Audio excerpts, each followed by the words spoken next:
Can't sign into or create an HP app account for Android phones using the Samsung web browser. If you can't sign into your HP app account from the Samsung browser on your Android phone or tablet, follow these steps to fix the issue.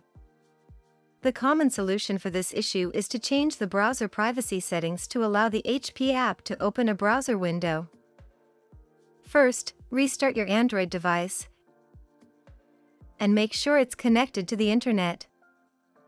Next, change the browser privacy settings to allow the HP app to open a browser window. To do this, open the Samsung browser, and then tap the menu icon in the bottom right. Tap Privacy, and then disable the Block Pop-ups option.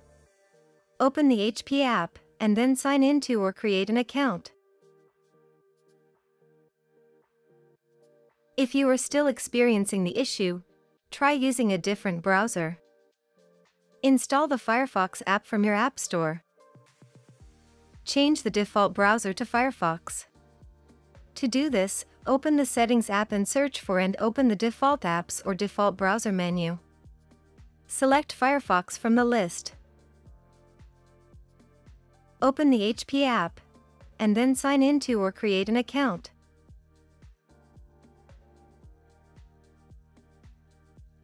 After the printer setup is complete and you can sign in, you can change the default browser back to your preferred web browser.